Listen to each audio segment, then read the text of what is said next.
Hello, എല്ലാവർക്കും എൻ്റെ ഇന്നത്തെ വീഡിയോയിലേക്ക് സ്വാഗതം. അപ്പോൾ ഇന്ന് ഞാൻ വീഡിയോ ചെയ്യുന്നത് ഞാനൊരു മൂവിയുടെ റിവ്യൂ നിങ്ങൾക്ക് കേൾപ്പിക്കാൻ വേണ്ടിയിട്ടാണ് കേട്ടോ. കാരണം ഞങ്ങൾ ഇന്നലെ നമ്മുടെ പൃഥ്വിരാജിൻ്റെ പുതിയ സിനിമ ഗുരുവായൂർ അമ്പലനടയിൽ കാണാൻ പോയായിരുന്നു. അപ്പോൾ പ്രതീക്ഷ ഞങ്ങൾക്ക് ഉണ്ടായിരുന്നു, ഇപ്പോൾ കോമഡി പടമാണെന്നൊക്കെ ഒരുപാട് ഇൻ്റർവ്യൂ ഒക്കെ കാണുമ്പോൾ നമുക്ക് ഒരു രസം തോന്നും, പ്രത്യേകിച്ച് ബേസിലായിട്ടൊക്കെ ഉള്ളതുകൊണ്ട് നമുക്ക് ഒരു ഇഷ്ടം തോന്നുമല്ലോ. അങ്ങനെ പ്രതീക്ഷ ഉണ്ടായിരുന്നു. എന്നാലും ഉള്ളിൽ പൃഥ്വിരാജ് ചേട്ടന് ഞാൻ അങ്ങനെ പറയുന്നത് ബഹുമാനം കൊണ്ടാണ്. നമ്മൾ വീഡിയോ ചെയ്യുമ്പോൾ വീട്ടിൽ പറയുന്നത് പൃഥ്വിരാജ് അങ്ങനെ പറയാൻ തോന്നുന്നില്ല, അതുകൊണ്ടാണ് കേട്ടോ. ഇപ്പോൾ രാജേട്ടന് ഈ കോമഡി ചെയ്യുമ്പോൾ നമുക്കറിയാം അമർ അക്ബർ അന്തോണി പോലുള്ള സ്വപ്നക്കൂട് പോലുള്ള സിനിമകളൊക്കെ വഴങ്ങുമെന്നറിയാം. എന്നാൽ ഇപ്പോൾ പോകെ എങ്ങനെ നമുക്കൊരു ഡൗട്ടാണല്ലോ. അപ്പോൾ അങ്ങനെയുള്ളത് കൊണ്ട് ഒരു ഉള്ളിലൂടെ ഒരു ഡൗട്ടും ഉണ്ടായിരുന്നു, എന്നാലും പ്രതീക്ഷ ഉണ്ടായിരുന്നു സത്യം പറഞ്ഞു.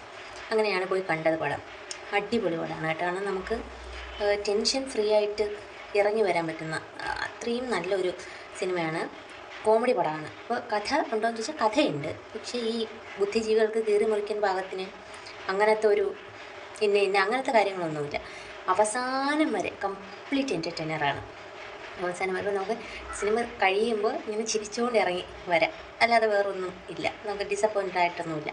അവസാനവും കോമഡിയാണ് കേട്ടോ. അങ്ങനെ അവസാനത്തെ കോമഡി ഉള്ളതുകൊണ്ട് നമുക്ക് തോന്നും എന്ന് വെച്ചാൽ അത്ര ഹ്യൂമറിനെ മാത്രം ബേസ് ചെയ്തിട്ടുള്ള ഒരു സിനിമയാണ് ഈ ഗുരുവായൂർ അമ്പലനടയിൽ. അപ്പോൾ എൻ്റെ അഭിപ്രായം ഞാൻ പറയുന്നതാണ് കേട്ടോ. നിങ്ങൾക്ക്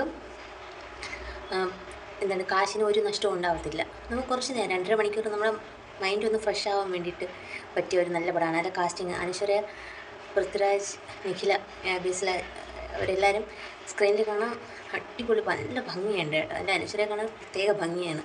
അനശ്വര പൊതുവെ സുന്ദരിയാണ്, നമ്മൾ പറയേണ്ട കാര്യമില്ല. പക്ഷേ ഈ പടത്തിൽ നല്ല ഭംഗിയാണ് കാണാൻ. അപ്പോൾ കാഴ്ചയ്ക്ക് മനോഹരമായിട്ടുള്ള സിനിമയാണ്.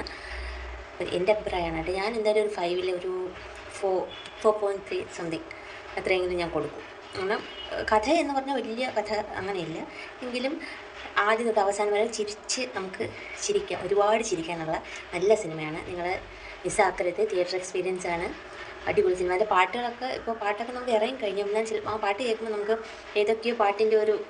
ഏതോ പാട്ട് കേൾക്കുന്ന കണക്ക് തോന്നും. പക്ഷേ തിയേറ്ററിൽ നിന്ന് കാണുമ്പോൾ അങ്ങനെയൊന്നും തോന്നുന്നില്ല കേട്ടോ. വേറൊരു പാട്ടുണ്ട്, ഇപ്പോൾ അജിച്ചേട്ടൻ പാടിയ, അജു വർഗീസ് പാടിയ കൃഷ്ണൻ്റെ ഒരു പാട്ടുണ്ട്. അതിപ്പോൾ ഇറങ്ങി, അതിൻ്റെ ലിറിക്കൽ വീഡിയോ ഇറങ്ങിയെന്ന് തോന്നുന്നു.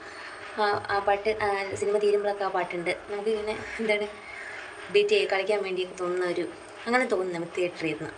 അപ്പോൾ അത്രയും നല്ലൊരു എക്സ്പീരിയൻസ് തരുന്ന ഒരു സിനിമയാണ്. നിങ്ങൾ ആരും മിസ് ചെയ്യരുത്. അപ്പം ഞാനിത് പറഞ്ഞത് എന്നിലൂടെയെങ്കിലും കുറച്ച് പേര് പോയി കാണുമല്ലോ, നിങ്ങൾക്കൊരു സമാധാനം കിട്ടും കുറച്ച് നേരം. അതുകൊണ്ടാണ് കേട്ടോ ഞാൻ ഈ വീഡിയോ ചെയ്യുന്നത്. നിങ്ങൾ എല്ലാവരും പോയി കാണണം, മിസ്സാക്കരുത്. കണ്ടിട്ട് എൻ്റെ കമൻറ്റ് ബോക്സിൽ നിങ്ങൾ പറഞ്ഞ് ശരിയാണെന്ന് പറയണം കേട്ടോ. ബൈ.